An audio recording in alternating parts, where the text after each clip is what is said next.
இயற்கையோடு ஒன்றித்து போன வாழ்வியலை கொண்டவர்கள் ஓராங் அஸ்லி எனும் பூர்வ கொடிகள். இவர்களின் பிள்ளைகள் உலக வெளிச்சத்திலிருந்து சற்று ஒதுங்கி இருந்தாலும் அறிவு வெளிச்சத்திலிருந்து அகன்றுவிடக்கூடாது. அப்படி ஒரு ஆதங்கத்தோடு தினமும் வெகு தொலைவான உட்பகுதியில் உள்ள ஓராங் அஸ்லி கிராமத்திற்கு சென்று பூர்வ குடிகளின் குழந்தைகளுக்கு கல்வி புகட்டும் அரிய பணிக்காக தன்னை அர்ப்பணித்துக் கொண்டிருக்கும் ஆசிரியர் சாமுவேல் ஈசையாவின் பணி வியக்கத்தக்க ஒன்றாகும். 32 வயதாகும் இவர் இந்த இளம் வயதிலேயே பல சவால்களை எதிர்கொண்டு தனது ஆசிரியர் பணியை தொடர்கின்றார்.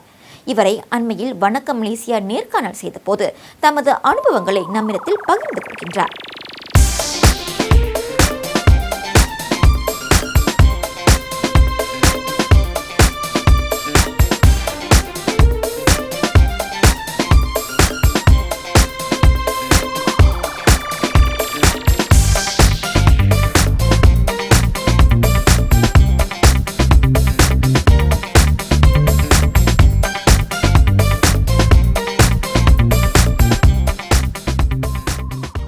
Well, first of all, I never envisioned myself to be a teacher. So I never had dreams of becoming a teacher.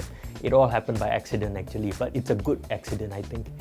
However, when I first got into the school, despite the location, despite the ethnicity of the students, I fell in love with the children. So that's when things started to change. Initially, after college and university, I wanted to do, like everyone wants to dream of going to an urban area, schools with modern facilities, smart students, students who are willing to go the extra mile to learn. But when I was sent in this school, it was a big, I would say, slap to my face where I had to deal with reality initially. But in time, as I said, as I fell in love with the children, my passion grew towards teaching and I started doing things for the kids. Comparatively to urban areas and other areas, Orang Asli schools are very different.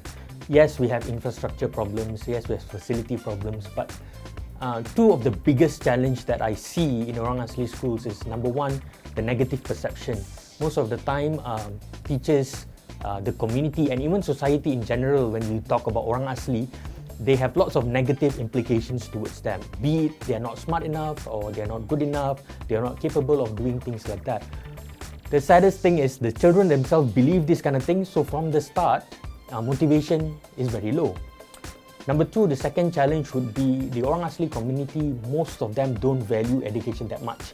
Though things have changed throughout the years, they mostly don't see the meaning of education. And that is why in Orang Asli schools, dropout and school attendance is a big problem.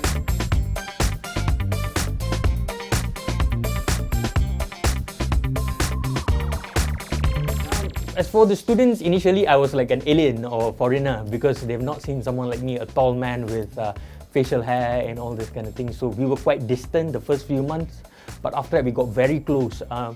Every day in my life is special, it's exceptional. I'm like a celebrity at school. All the kids like to give high fives to me, smile at me, play with me. Where we go anywhere, we hold hands.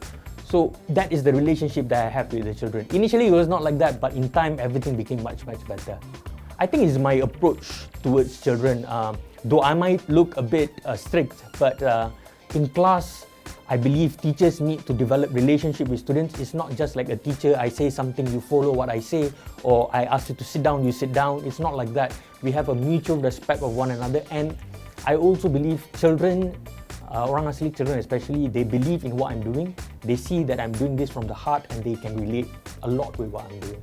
A few years ago, there was this group of foreigners, I think Australians and Brazilians, they actually came to my kampung for a visit. And like I was saying, my students, they have lack in confidence. So when these people spoke to them in English, I initially was quite concerned. How would they react? Because the way I teach my students is through communicative language learning, so I teach them to speak English all the time. And this word was one of my kids, so they told me was, "Sir, when we spoke to them, they ingat kita bodoh, sir, but we could answer everything that they were asking us." And I was taken aback and I started to realize that what I'm doing with the children here is not just teaching a subject. I'm building human beings, I'm creating passion towards learning, I'm creating confidence in themselves. So those are the things that I look forward to when I'm teaching the children.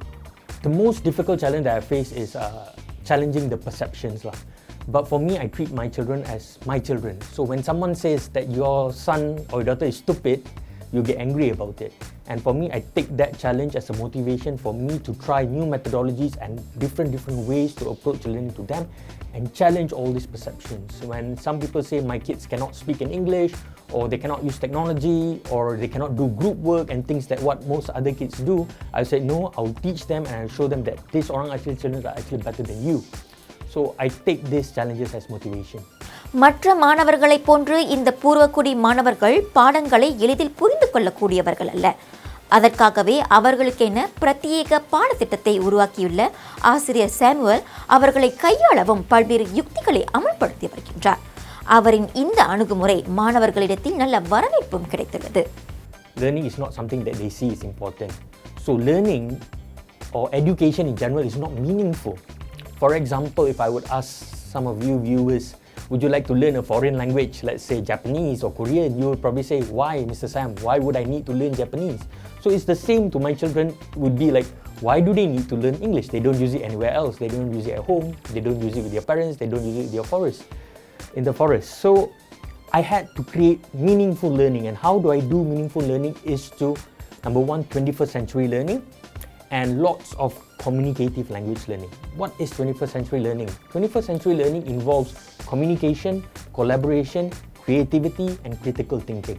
So all this involves group works, presentations, doing classroom projects, speaking to one another, speaking to other people, inviting other people into the classrooms, doing dramas and songs and all these kind of things. பாடத்திட்டங்களில் மட்டுமல்லாது அம்மாணவர்கள் இன்றைய தொழில்நுட்ப வளர்ச்சியிலும் பின்தங்கிவிடக்கூடாது என்பதிலும் Samuel இசையா பல திட்டங்களை முன்னெடுத்துள்ளார். அதற்காக தம் மாணவர்களுக்கு பிரத்யேகமாக ஐபேட், லேப்டாப் போன்ற தொழில்நுட்ப சாதனங்களையும் வாங்கி தந்துள்ள இவர் அதற்கான நிதி குறித்து இவ்வாறு கூறினார்.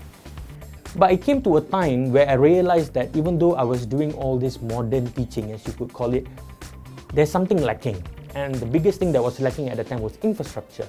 So I went to a school in an urban area and I saw that they had lots of laptops, they have internet connection. And I told myself, why is it so unfair? Why can't my kids have all of this? So I said, you know what, if nobody is going to get it for them, I'm going to get it for my children because they deserve it. So what I did was actually in 2015, I did a crowdfunding campaign with this website called give.my. So we managed to collect actually about 10,000 ringgit. And with that money, I transformed the whole classroom. Every child in my class now has a tablet of their own. We've got computers and so many other facilities in the class that makes learning exceptional for the students. So many other programs that are introduced, but one of the latest most current programs is called Sekolah Pokok. So basically what I did was I started teaching kids in the environment under trees. So I go out to the kampung, I go out to the forest and I just set up a class there. The reason for that is to get students to school because I believe that students need to come to school for the right reasons, which is to love learning. Once they love learning, anything is possible. So with all these projects, infrastructure, music, technology, teaching them under the trees, you can expect that the results have significantly improved. If I remember correctly, from 2008 to 2012, the passing rate for English was only at about 30%, the maximum. We now consistently score 80% to 85% every year for the passing rate. So this is true making learning meaningful and making learning a great experience for the children. Not only that, their interest towards learning have significantly improved.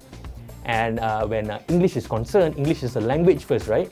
So my kids can speak English also because I speak to them English, they communicate with me in English and they speak to one another in English as well. So those are the results.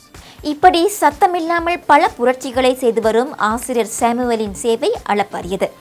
இம்மாணவர்களை மிகப்பெரிய அளவில் சாதனை புரிய வைக்க முடியாவிட்டாலும் குறைந்தபட்சம் இப்பொழுது இருக்கின்ற வாழ்க்கை சூழலில் இருந்து அடுத்த கட்ட வாழ்க்கையை எண்ணி பார்க்கும் சிந்தனை ஆற்றலையாவது அவர்களிடம் வளர்த்திட வேண்டும். அதற்கு கல்வி அறிவு முக்கியம். அந்த எண்ணம் அவர்களிடம் தோன்றிவிட்டால் போதும், பூர்வக்குடி மக்களின் அடுத்த தலைமுறை மீண்டுவிடும். இதுவே எனது முயற்சியின் இலக்கு என கூறும் இந்த ஆசிரியரின் பல நல்ல திட்டங்கள் நிறைவேற அவரை நாம் வாழ்த்துவோம். மேலும் பல அண்மை செய்திகளுக்காக வணக்கம் மலேசியாவுடன் இணைந்திருங்கள். நான் வேதகுமாரி வெங்கடேசன். இந்த வீடியோ உங்களுக்கு பிடிச்சிருந்துச்சுன்னா மறக்காம வணக்கம் மலேசியாவோட யூடியூப் பேஜ், ஃபேஸ்புக் பேஜ் மற்றும் அகப்பக்கத்தை லைக் பண்ணுங்க, ஷேர் பண்ணுங்க, சப்ஸ்கிரைப் பண்ணுங்க.